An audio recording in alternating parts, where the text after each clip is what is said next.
Welcome to the Redeemed Man podcast, where real men share real stories of redemption, purpose, and faith in action. Today on the Redeemed Man, we're joined by Josh Turner, a pastor, speaker, and leader with more than 20 years of ministry experience. Josh holds a doctorate of ministry and spiritual formation and has spent his career coaching and encouraging leaders as they navigate both the calling and the challenges of ministry. He's also the author of End of the Storm, a book offering hope and biblical insight for those who are walking through difficult seasons. Josh lives in Atlanta with his wife, Becca, and their 2 children. We're grateful to have him with us today. Josh, welcome to the show. Oh, man, thanks so much for having me. We're so glad you're here. Really want to just start with your story. I would love for you to tell a little bit how you came to faith and what redemption means to you. Okay. Yeah, so I grew up in the church world. And then left it for a long time. Left it for probably about 10 years, maybe a little bit longer. When I went to college, I went to Florida State University, which, dude, just pray for our football team. I mean, just in general. And then being at Florida State, not a Christian, is like, I call it the den of iniquity. I don't think I've ever been back. I'm an Auburn fan, so I feel a little bit of your pain, at least with the football. Yeah. And so, man, my goal in life was to get out of school, make as much money as I can. And I thought life would be good. Everything would be good. I'm a pretty open book. So, I got my wife pregnant out of wedlock when we were in college. And the real story is it was a one-night stand. And and she showed up 3 weeks later pregnant. We've been married for 22 years. And that's how I know God is real, is that we genuinely really like each other. I mean, there were some hard seasons, don't get me wrong. And we have a 22-year-old son who's a senior in college.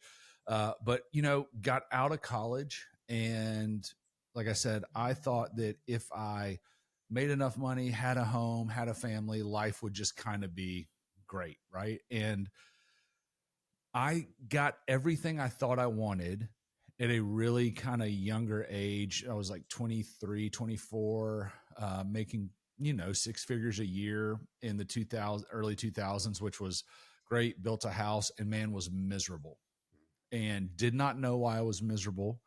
I tell people all the time, like I say now, I didn't know what I was made for. I didn't know how to find out what I was made for. And if I found out what I was made for, I didn't know how to do it. So I was just in this really like kind of deep place of like lost. And, I think as most men do that don't know Jesus, what I thought would fix it would be a hobby, right? Like, so I'm going to get me a really good hobby. I hate golf, so I didn't really know what to do. I think golf is the devil's sport. And so this guy I worked with, his name's Clint Hendry. We went out on a business call and he tells me, so we're standing on this landing about to go in to see one of our clients. And I said, hey man, tell me about yourself. Or he asked me, he goes, tell me about yourself. I said, man, I still like to go out party, smoke a little weed still every once in a while. And I'll never forget. I go, what about you, man? He goes, man, I don't want to be weird. He goes, I love church. And he goes, I love Jesus and I love serving at my church. That was all he said. And because I'm just a relational person, I wanted to say, oh, I believe in God too, but my previous sentence was I'm still getting hammered and stoned. So that doesn't really go well together. Well, it convicted me. I didn't know it was conviction at the time. Like I didn't have a word for that, right? So I remember going home to my wife and I said, hey, I think we need to find a church. And this guy said this to me at work. And so she's like, yeah, okay. Because she grew up in the church too. And we just had our wayward college years running away and all this sort of stuff. And so we started going to all these different churches. And my son, when he was born, he had club feet. So they had to cut his Achilles tendons. He had to wear casts for a year to his tendons healed. So we started going to all these churches. And man, let's be honest. Sometimes church people can be the most judgmental people in the entire world, right? And so we would walk in, a really young couple with a baby with casts on its legs, and people would just look at us terrible, weird, didn't feel like we fit anywhere. So we tried all these churches, and I was like, this obviously isn't what I'm looking for, right? And so I go back to work, and I told that guy, Clint, I go, hey man, you said something a few weeks ago that's really messed with me. Now in hindsight, I know he must have been like, I got him. You know what I mean? Like, got him. And so I said, we've tried all these churches, nothing fits. He goes, well, why don't you come to my church? I grew up Methodist. So we did not grow up with, a band, Yeah.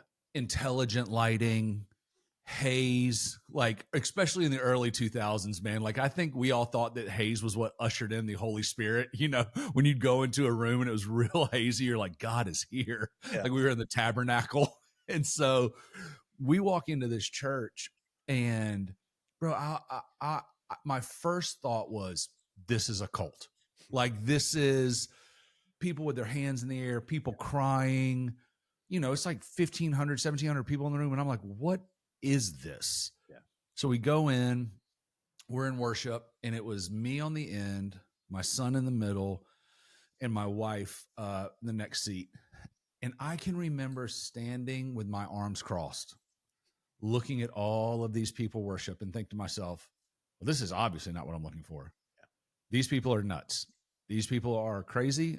You know what? If my marriage makes it, it makes it. I'll always be a good dad. This is obviously not what I'm looking for. As I am having this thought, my son had just gotten his cast off for the last time and had learned to start standing, leaning on stuff. So as I am having this thought, I turn and I look at my son who is standing next to me, and he is standing on the seats with both of his hands like this in the air. Bro, I lost it. I mean, I tell people all the time when I talk about it and preach about it, there's a lot of like actors that when they cry, it looks real tough. I did not look like that. I mean, I was either that dude needs a therapist or we need to get security. Do you know what I mean? And what I say to this day is it was the first time I feel like I ever really experienced grace. Yeah. And what I felt like God said to me was, son, I know where you've been. I know what you've been doing, and I'm just glad you're home. And I am the guy that got saved on a Sunday, hungover from Saturday, and the entire trajectory of his life changed. And so that's how I came to know Christ. Well, Josh, I think a lot of people who are listening can relate to those years of going wherever the flesh would lead you. Oh, bro, yeah. I was a pro at it. And I think at the same time, many of them can relate to that grace that God just in a moment steps in, and you're like, me? Oh yeah. You choose me. You love me. So I love how you share that story and the simplicity of your son who is engaged, who is just, in some ways such a picture of the innocence that we all should have with our relationship with our father. And it wrecked me, dude. I'm sure. Yeah.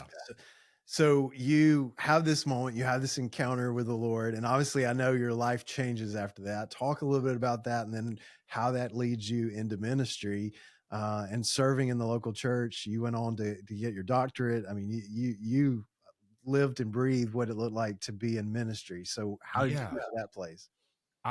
So there were a lot of things that went through it. And I think there was a season of God like having to break stuff off of me, obviously. Yeah.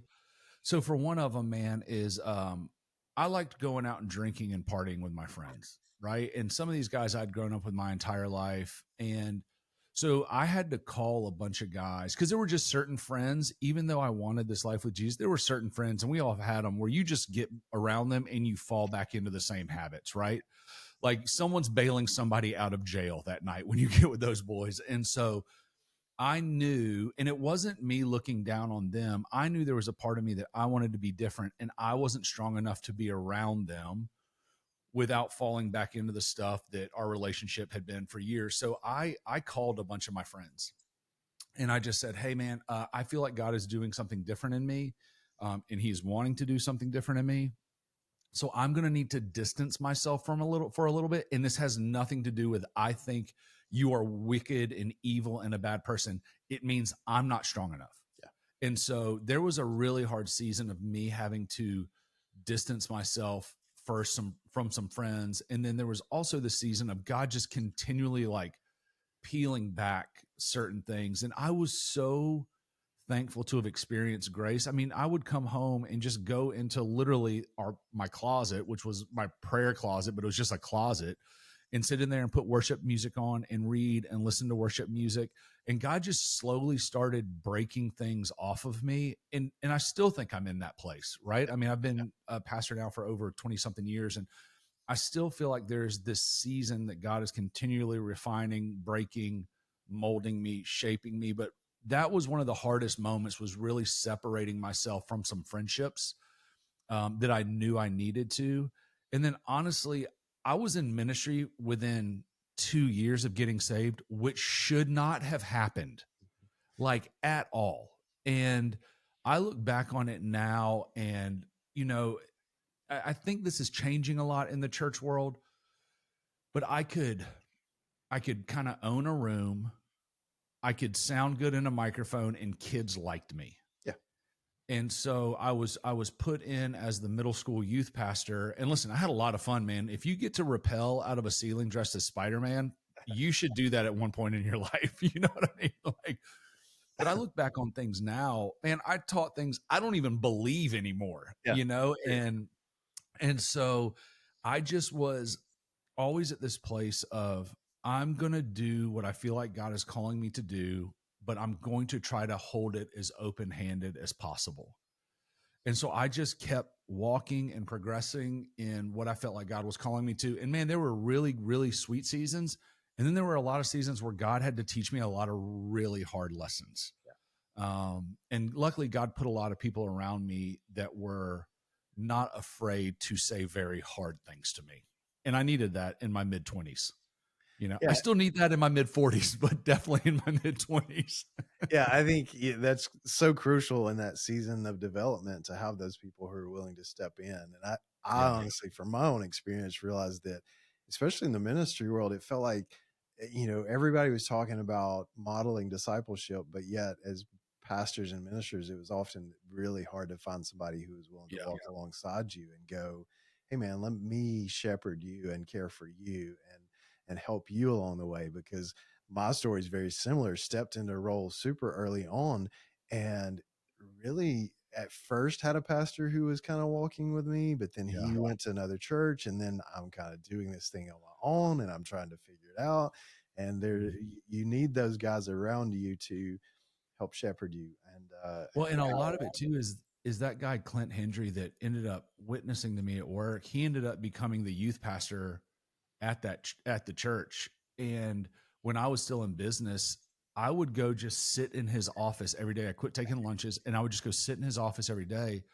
Well, I don't know what's happening. I'm just asking him questions all the time. So that he pastored me more than the lead pastor of that church. And then I've had so many other men in my life, and I still have these types of guys in my life, that I make it a point to actually ask them to pastor me and to be in my life and to be humble and to go, "Hey, you've got something I want. And so I'm going to continually put myself in a place to try to learn from you and emulate what I see you're doing in your relationship with Christ."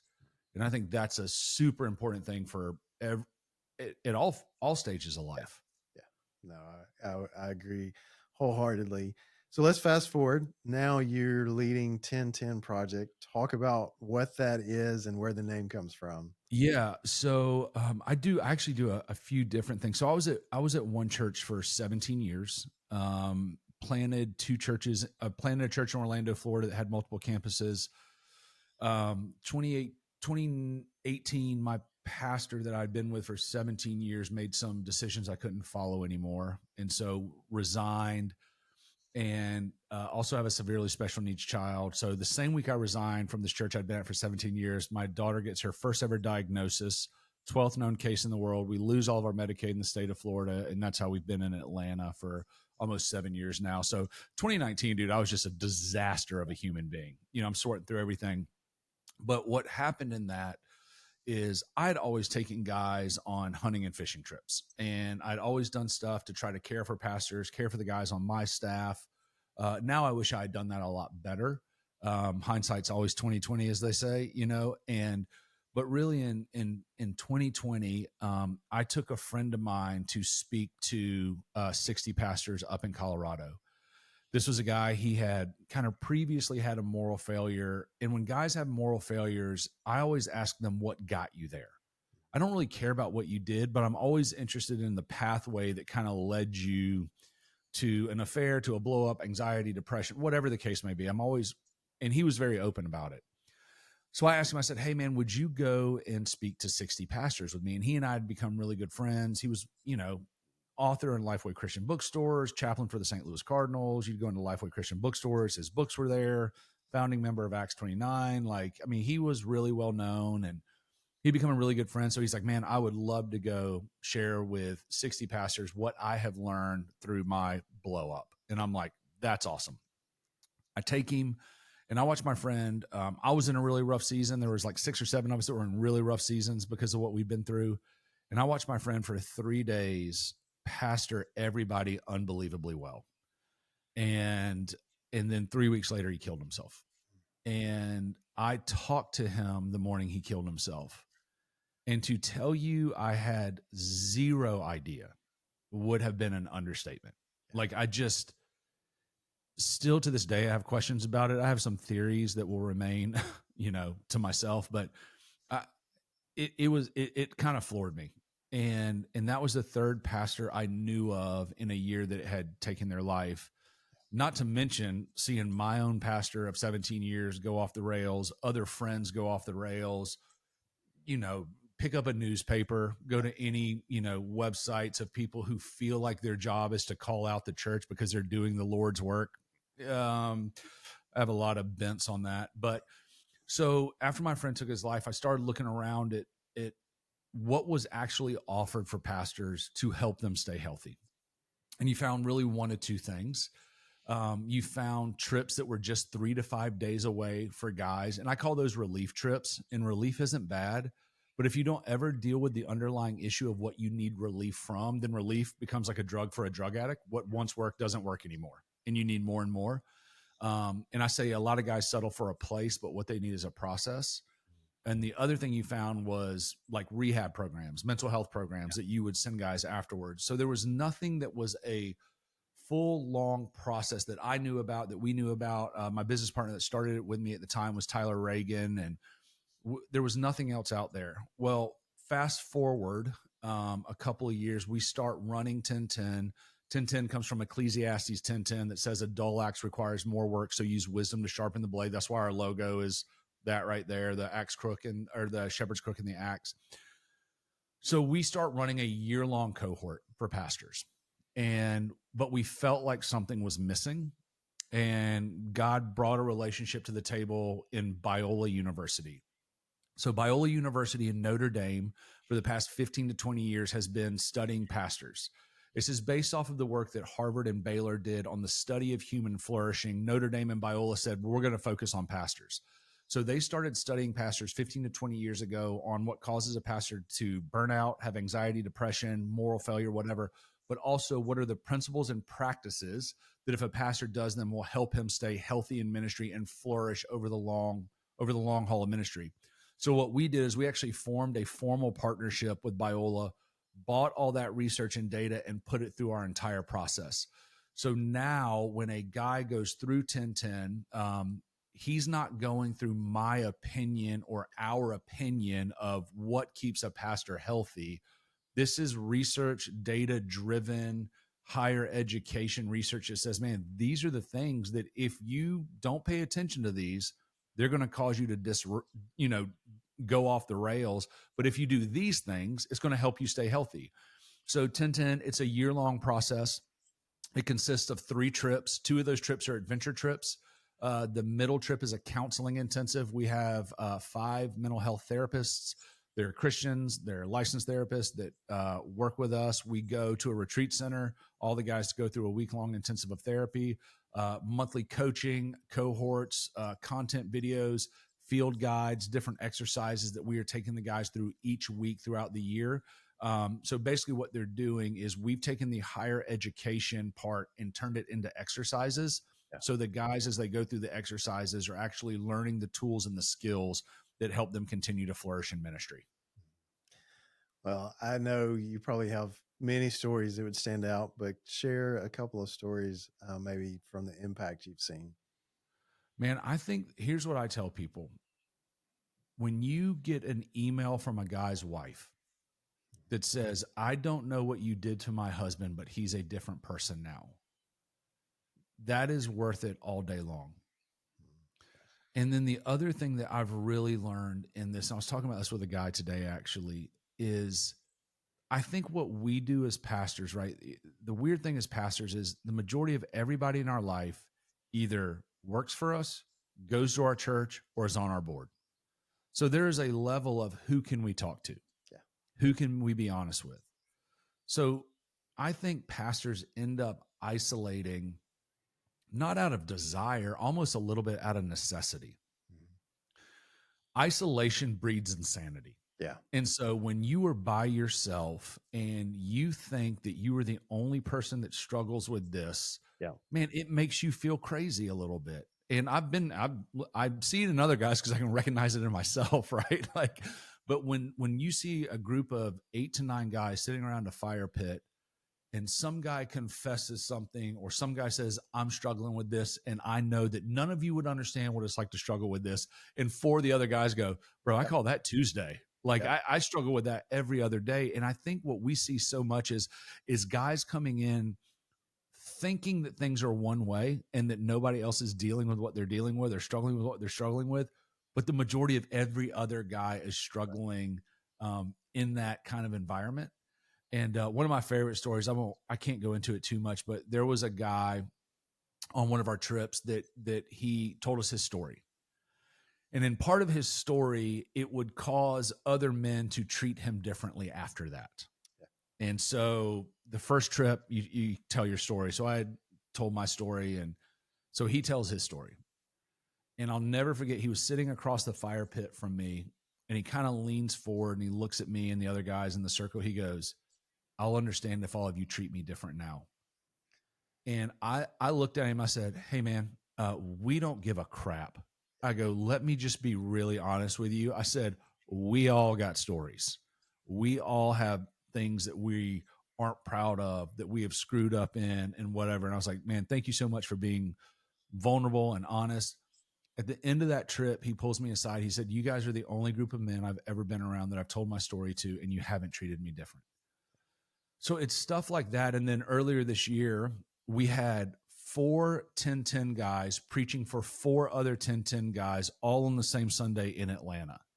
And it's something awesome, man, when you see your Southern Baptist buddy preaching for the charismatic friends you got, and then the Pentecostal guy preaching for the Reformed guy. Like, that's what I think it is so much, is guys coming together. You know, one of our phrases for 10-10 is that we give pastors a safe place to say dangerous things. Because if you don't have some place to process this, talk about this, it's going to come out one way or another. There's no doubt. And so we want to give you the opportunity to be honest, to bring it to the light so that we can deal with it in community and with the Holy Spirit and with God. And I think that's the thing that I've seen. You know, one of the questions we ask on the first trip is, if you and I are meeting together in 5 years and you've been removed from ministry, what's the reason?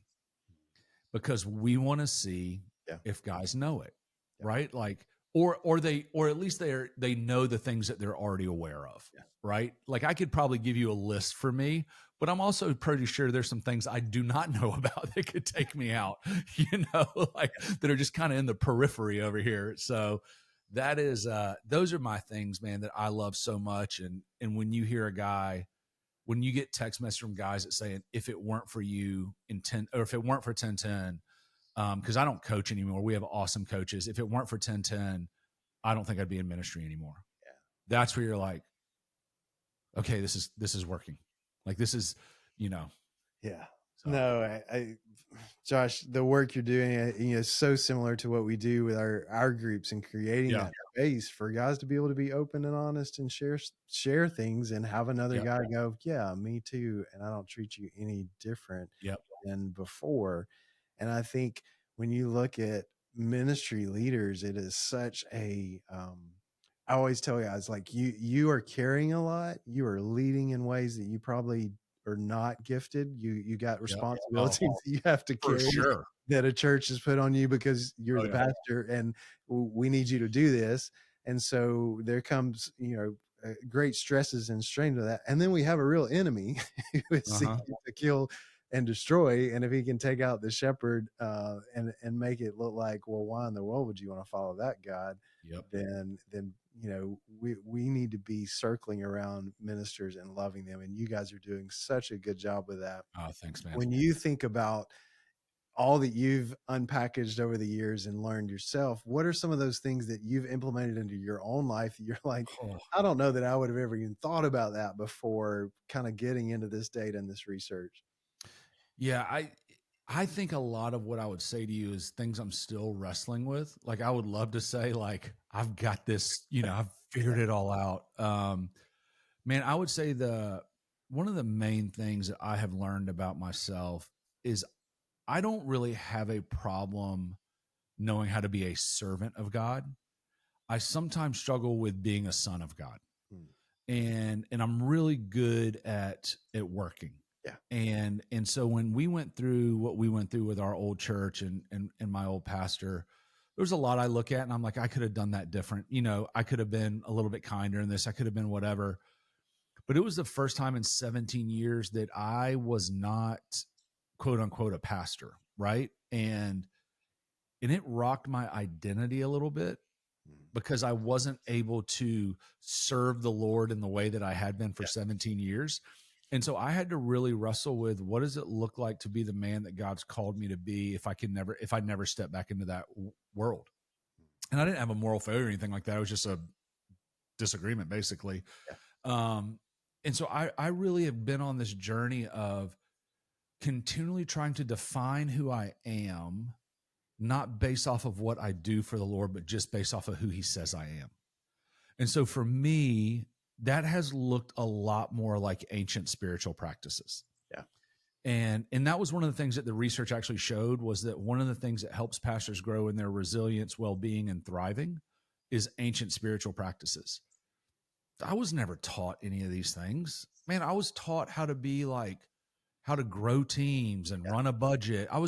And listen, I'm not dogging that, right? Like everybody wants to dog or throw the baby out with the bathwater, like CEO pastors, whatever. At the end of the day, you still need to be able to run a church with wisdom. Like, so I'm not dogging that, throwing that out. But I think at times, if that's all you focus on, you can actually lose part of who you are in doing what you feel like God has called you to do. And so I've been on this journey of really, and a lot of this started in my doctoral work, but being introduced to the early church. I'm not talking like Acts. I'm talking like, a couple hundred years ago, St. Francis of Assisi, Dietrich Bonhoeffer, all these sort of guys, and reading this sort of stuff and going, holy cow, some of the things that we do today weren't things that we did even a few hundred years ago. And we've gotten away from some things that have been rooted in Christianity and rooted in history for a long time. And the reason they were rooted in that is because it produced something in the believer. And so that has been my journey right now, of going through and doing the prayer of examen, lectio divina, contemplative Bible reading, contemplative prayer, silence and solitude. I mean, there's a monastery that is like, I don't know, 45 minutes from my house that I will go to. I try to go to like once a month, once every other month, and just spend a day with the Lord. And I keep trying to put myself in this place of being a son without producing. So good. And I think that for It's so hard most to do. pastors, it's so hard to do, man. It is so hard to do. And I think that a lot of pastors, we're mostly type A guys. We're builders, we're whatever. And like I tell these guys all the time, like none of us made a conscious decision to say, God, I know my worth because of how hard I work for you. But somewhere that slips in. It slips in from the way we were raised as kids. It slips in from church wounds. It slips in from early adolescence, like all this sort of stuff. So I just keep trying to put myself in this place of going, okay, Lord, I'm going to just be in your presence and know somehow in the mysteries of God, in your mysteries, you're working in my heart, doing restorative work that I don't have to work for, earn, be good enough. I don't need to have a microphone in my hand.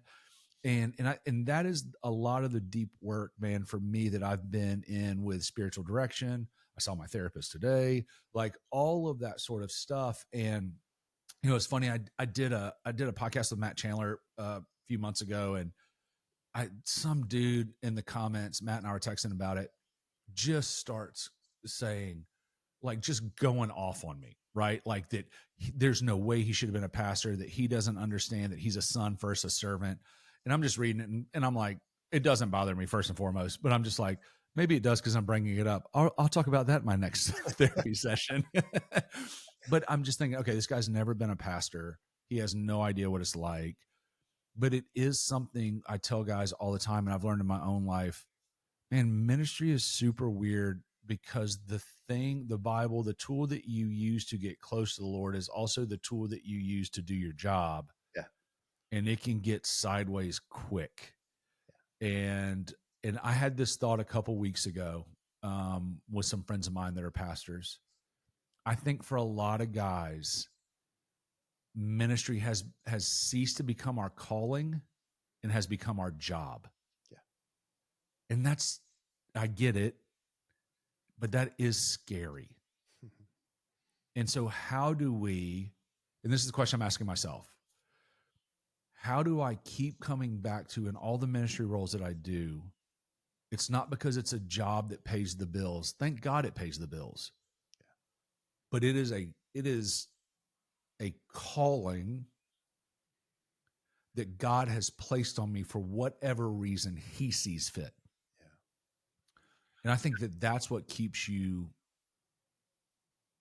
like just humble, expectant, thankful, all of that sort of stuff. And so that's a long answer of me, just like, that's what I'm wrestling through and continue to try to wrestle through. I think it also keeps our focus on the eternal benefits.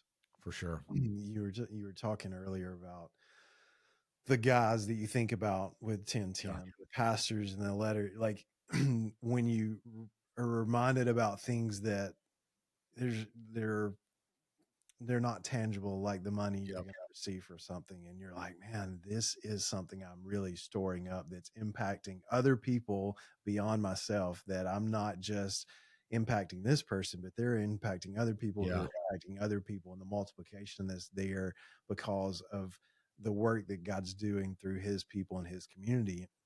And I think one of the beautiful things about what you guys do, but then what God is stirring in the church today, is this restoring, I think, to community, and that we do this together, because Western mindset is so individualistic. We focus so much on me, and yet historically Christianity is something that is we and practiced in community.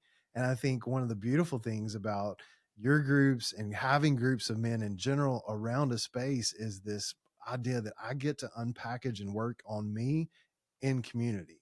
And that I'm joining other men who are doing the same things in their life, and that's growing me and changing me. And it's reminding me that what I'm seeing in this guy's life is happening in me, because they're calling it out and going, you didn't see that you were different in that, but I've watched you, and 6 months later, this area of your life's grown, and that's not even the area that you're focused on the most. It's what's been interesting is when we started 1010, I kind of went in with this idea that I thought guys were going to like talk a lot about like church specific type stuff. Dude, it's guys are like, I feel like a crappy dad. My wife and I haven't had a date night in 18 months.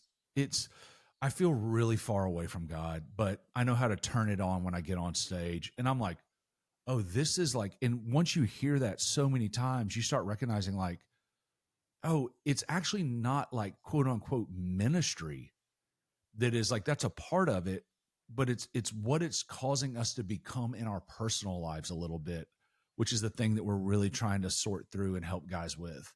So, yeah. Well, you mentioned your daughter earlier, special needs. I've seen where she is sharing her story. Talk to me a little bit about how you and your wife have grown and what you've learned in having your daughter Riley, and then also how God is using her to impact other lives.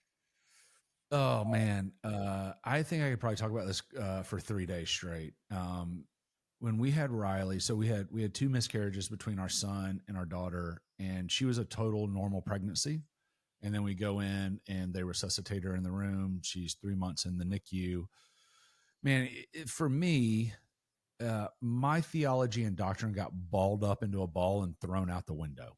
And this is what I always say: I never questioned did God or Jesus exist. I just did not know how they worked anymore. Yeah. And it really caused me, and I'm thankful for it. It caused me to really go down some really, really deep theological rabbit holes. And I got to the point where I could argue myself with scripture. I just became an absolute head case in it. And because I needed it to make sense, right? I wanted A plus B to equal C. That's what I wanted. And I say today, the best I got with the Lord is a maybe.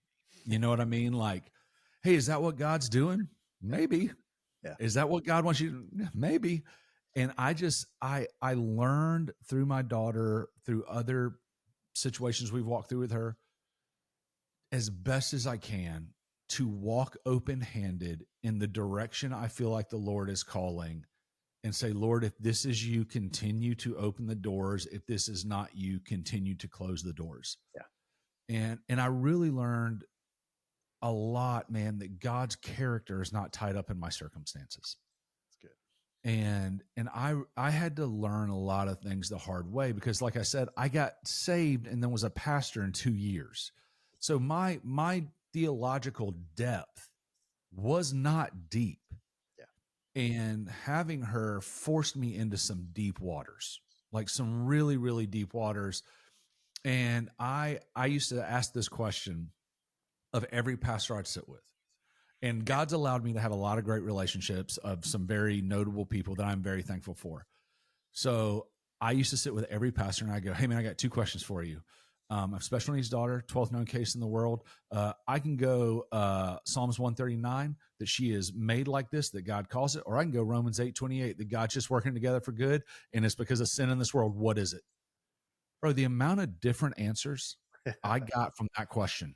Yeah. And I'm talking about from men I really respect. I'm talking just totally, God would never do that. God would never allow that. This is just sin. Well, that will make you be crazy as well, right? When you have all these giants of the faith that you look up to and you're getting all these different answers. So I got to spend time with NT Wright. I've gotten to spend time with NT Wright a couple times. And I think NT Wright's probably one of the best New Testament living theologians, right? And so we're in St. Andrews, Scotland. And I'm like, I've got NT Wright, bro. I'm asking him this question. NT Wright is the only person at this point that I said, NT, I can go Psalms 139. God caused it, made her this way. I can go Romans 8:28. This is just the result of sin, but God's going to work it together for good. What is it? He's the only person at that time that gave me a huge circular answer, did not answer my question, looked me dead in my eyes and said, that's not fair to you, but that's all I got. And I remember sitting back and going, if NT Wright is okay with the mysteries of God, I should probably be okay with the mysteries of God. Yes. And so that was a huge thing. I definitely have theological bents, but I hold them way less tight than I used to. They're a lot more open-handed. And then when I went through my doctoral work, it was the same stuff, man, because you're kind of always, I live with this in front of me, all the time, our daughter. I started realizing when I went through my doctoral process, there's a few guys that God brought into my life, AJ Swoboda, Chris Green, Brian Zahn, Jeremy Sims, they're like just these theologians that are brilliant. I would sit in their classes and I just would think to myself, oh, I've never read the Bible. I don't know anything. And so it kept pushing me into this place of the mysteries of God, being okay with them. So that was a huge thing for me. And then my wife, and I think we had to really learn how to grieve. The thing that I've seen a lot with Christian people in suffering is we can wrap things up in spiritually clean language to bypass our feelings of grief and lament. No doubt. And And I remember we had, he's actually our head therapist for 1010. He was my old therapist in Orlando when I pastored there. And we went into a meeting with him, and he sat me and my wife down, and he said, you two are going to have to grieve the life you thought you would have. And Yeah. that's a crappy sentence. Yeah. But it forced us to reconcile that. And grief and lament is not a lack of faith. That's right. Do you know what I mean? Like it is there's a whole book on that bad boy. Yep. And so we learn to grieve, we learn to lament. And then also it kind of puts everything else in your life in perspective, right? So it's like something bad happens. I'm like, my daughter's had 33 surgeries, whatever. My radiator went out, whatever. Like, it's not that like, okay, it just puts things in perspective. And then I think at least for me, I live with a constant reminder that we are not made for this earth. Amen. And it is a constant like thing that I'm always reminded of with her. And that is beautiful and painful at the same time. And then, you know, what it does to a marriage. My wife and I made a decision. I was actually preaching in London, and I had taken two of my best friends with me. And I'm like gallivanting down the streets of London with two of my best friends when my wife is home taking care of our kid and our special needs daughter, our son, our special needs daughter. And I was like, I would resent me. Do you know what I mean? Like, so we started going to marriage counseling proactively. Because I think the divorce rate for special needs parents is something, it's like in the 90 percentile. And I was like, man, we're going to have to work at this. Yeah. And we can't just be passive in this. So we've made decisions on that. My wife was always like, God's got this from day one. So her steadiness allowed me to be half unhinged, trying to sort through my theology. Yeah. You know, and now our daughter's preaching. This will be she's preaching one more time this year. She will have preached 4 times this year at a big church here in Atlanta, DC, and LA. And I'm like, what do you only preach at big places? What is your deal? You know what I mean? So she, it was really crazy. She preached this past weekend in Orange County, California. And the youth pastor, she preached to the high school and middle school students. The youth pastor texted me yesterday her YouTube link of her preaching. And he said, man, I'm not saying this because this is your daughter. This is one of the best sermons I have ever heard from someone under 20 years old in my life. And I've never heard her preach because when I'm preaching, she's preaching. You know what I mean? So it's kind of like that. So I sat and watched the whole thing yesterday. I don't know what I was expecting, but whatever I was expecting, she far exceeded it. I mean, her stage presence, the way that she talks, she doesn't seem real nervous or whatever. And I just walked up to her. I was like, you're really good, like really, really good as a communicator, in that you can sit in your wheelchair and say, just because something's hard doesn't mean it's not good. I go, you carry a weight that I will never carry. And I think that God trusts her with that. Yeah. You know? So yeah, proud dad. I can see it. I can watch it in your face. And it's awesome. I know you're super proud of her. And but at the same time, you've walked through and you said, you've grieved. And I think talked a lot about that in the podcast, in my personal life. You know, I think we just walked through Craig Rochelle Hope in the Dark. Yeah. Walking through Habakkuk, and just reminding that, you know, we all need to do a better job of grieving and supporting those who are grieving. I know for myself, when my marriage ended and the dark season that I really was a catalyst to, I didn't grieve some things that I should have grieved and slow down and process and walk through. And it had a huge impacts in my own personal life because I didn't grieve it properly. Well, and I think it's scary, right? Yeah. Like most of us want to avoid those feelings. Yeah. And I mean, I tell guys all the time that go through church hurts, church trauma, whatever. I go, I left my church of 17 years, all my relationships, everything, and within a month and a half had another job. or probably half a month, to be honest with you. And I say, I'm thankful that that organization was there to help me and heal and all that. But I actually think it massively prolonged my journey of lamenting and grief and suffering, because I was able to distract myself with busyness Yeah. to not actually deal with what was internally going on inside of me. Yeah. And that may have been the grace of God, right? That God's like, he can't deal with this all at once, like he will snap. And I think that's where I come back also to the mystery of God. Like, God knows God is good. Amen. Whether the timing, there is nothing that I am trying to convince him of to do good for me. Yeah. He is always doing the best he can for me at all times. So I just look at stuff and go, man, I got that job right away. God probably knew I needed that, because to sit in that much pain and that much suffering, it probably would not have been good for me. Yeah. And so I think that all of that is God's grace, and I'm not like some hippie tree hugger. I think there's, like a lot of other stuff in there, but I definitely think that that's how God works, is he knows what each of us can handle in the moments that we can handle it in. Well, I think the more you journey with the Lord, the more you realize those mysteries you're talking about. Oh, for sure. It's like, I don't have an answer for that, and it's okay, because Yeah. I have a God who does, that I can Yep. trust, and I can lean in and know these things that are very clear from his word. And if I continue to cling to those and trust him, then those mysteries can remain a mystery and me be okay with it. Yeah. I tell people all the time, Be God. if God doesn't do the same thing 100% of the time, multiple times in the Bible, you cannot say that God always does. I said, a lot of times when people tell you that God always does, they're just telling you what he did in their life. Yeah. That is not a biblical precedent for a theology or a doctrine. Yeah, So, it's working with guys who are trying to find freedom in certain areas. I tell them all the time, there are steps and there are processes and there are things, but it is God's timing, his way, and we just yep, have to walk it out. And if everything was just following A, B, and C, then we wouldn't need him. We need that no, relationship side where you're trusting him, leaning into it, and yep, he's good, and he can, and he yep, will.